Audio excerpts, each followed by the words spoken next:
Thanks for watching Hindsight 101. Click the subscribe button and select the notification bell to stay up to date. So you really don't need a lot of tools to drain your water heater.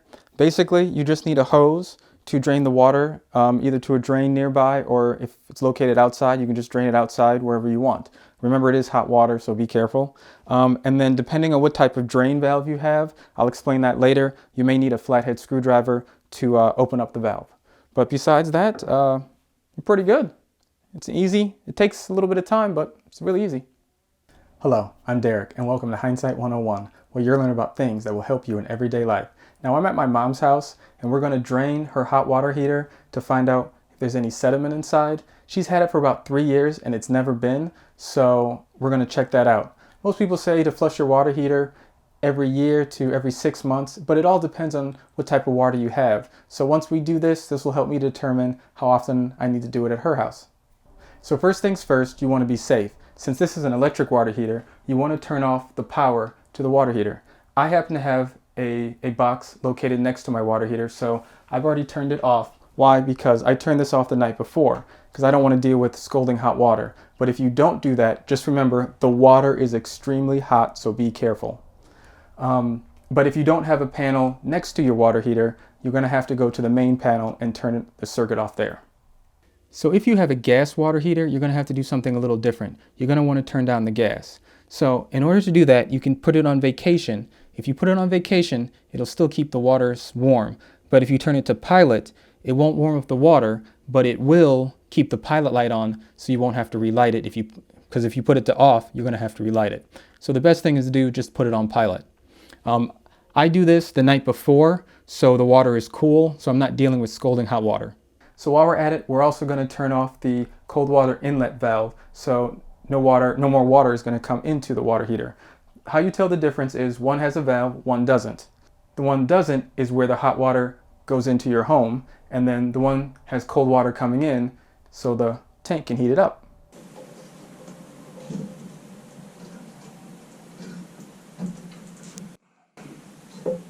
So now that we've turned it off, let's go to the next step. So next, we're going to want to drain the water heater. In order to do that, we need to connect a hose to the drain valve located at the bottom of the water heater. So let's go hook up that hose.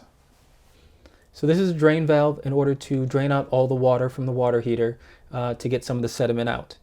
Now note that because this opening is very small, you won't get that much sediment. So if it's been a long time since you've actually drained this, or you have large sediment, it might get blocked, or you might not get those large pieces out. It'll more be like fine grains of sand. So just know that going forward. So let's just hook up the hose. Make sure it's on there securely. All right.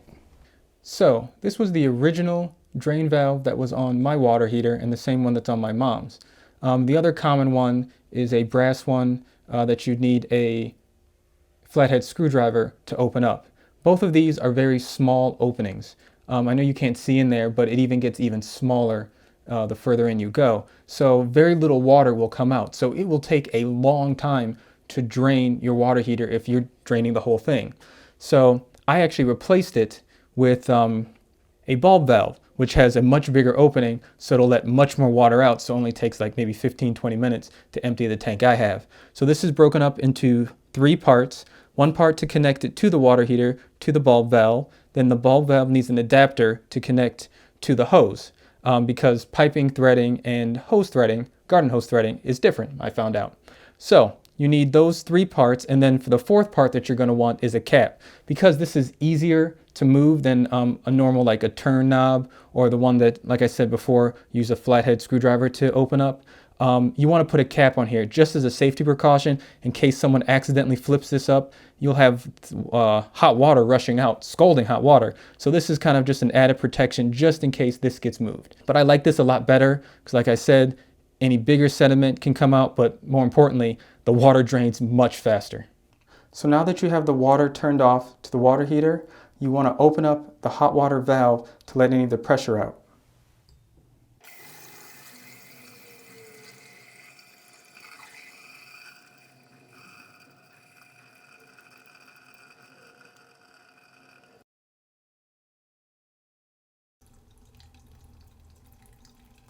Now that you've released the pressure, you can open up the drain valve to drain the water from the water tank. So you have two options on how you want to drain the water. You can drain it in a bucket if you want, and then just wait till you get to the bottom, and that's where most of the sediment is. Or you can just attach a stocking to it, and you can see a little bit better, and it catches all the sediment right here in the stocking while still letting the water drain out. So what you're going to do is just take a rubber band,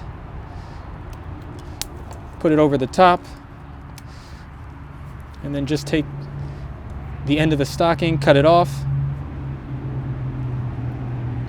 slide it on there, and then just wrap the rubber band around it. And now this will allow the water to go out, but the sediment to stay in. Perfect. So now what you want to do is open up the drain valve so the water can drain out.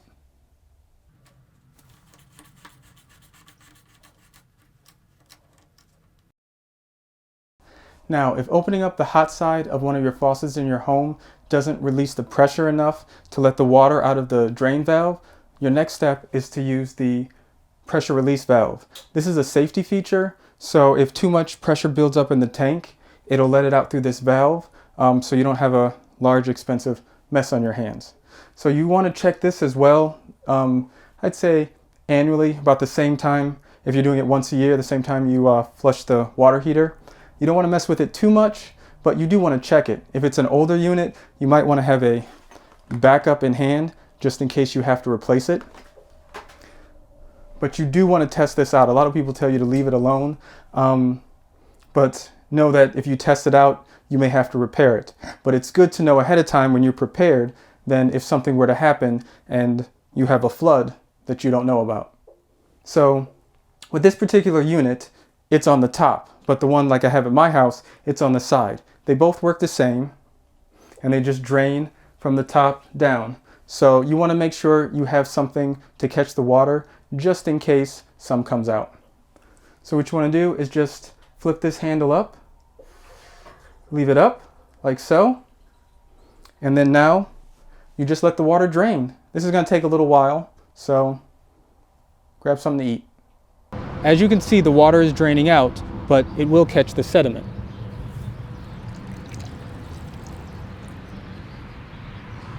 So we'll let this run for a while and see what we get. Okay, now, when the water is just trickling out of the hose, you know that the tank is pretty much empty. Now at this point, what you want to do is you want to open and close the cold water valve.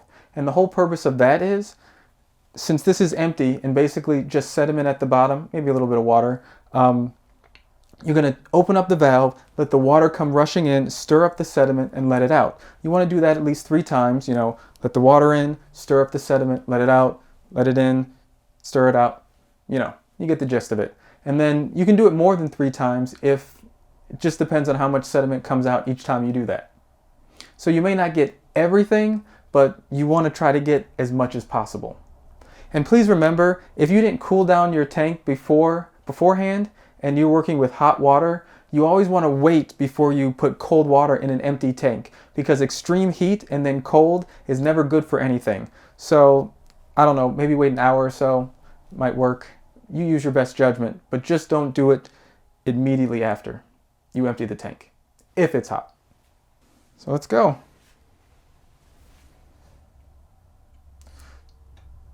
So you're going to want to open it up, let the water flow in a little bit, kind of mix it in, and then close it.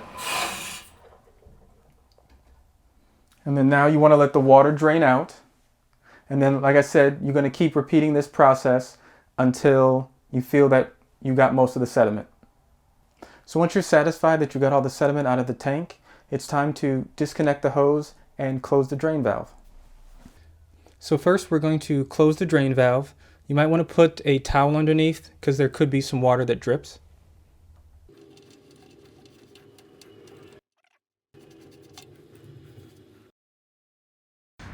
So now we can see that there's some sediment in here.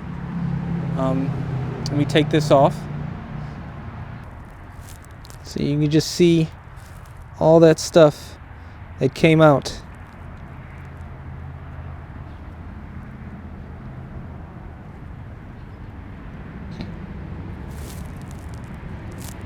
So wasn't a whole lot, so that's good. But like I said, it's always good to clean it because you don't want this stuff to build up. So as a reminder, once you tighten this off and close it, you want to dry it on the inside and just check it just for a couple hours. Make sure nothing's dripping or leaking out of it. So just go by every so often and just make sure this is still dry. So as a reminder, you left the hot water faucet open to relieve the pressure. You're going to want to leave that open while we fill the water heater back up. So now all we have to do is just let the water back in and turn the power back on.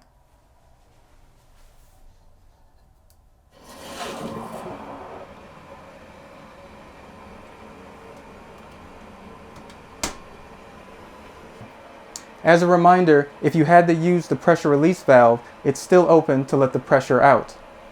We're going to leave it open as we're filling the tank, but once you feel it's pretty full, you're going to want to close this back up or you'll have water shooting out of the pressure release valve. So give it a few minutes and then we're going to reseat it down. So I feel pretty good, so now we're going to close off the pressure release valve. So here you have it, it's up. You just want to make sure it flops down. So you want to keep an eye on that to make sure it's not dripping out of the other end. But now that it's down, it should be closed. But you want to make sure you still have a hot water faucet open in the house to release the pressure until you hear water come out. You might get a little brown water as the water is coming out. That's totally okay. It'll clear up in a few minutes. But then once the water flows like this and it's not squirting out because of the air, you're good to go and you can turn it off. So that's it, we're all done. Thanks for watching. Appreciate the like and subscribe. Take care.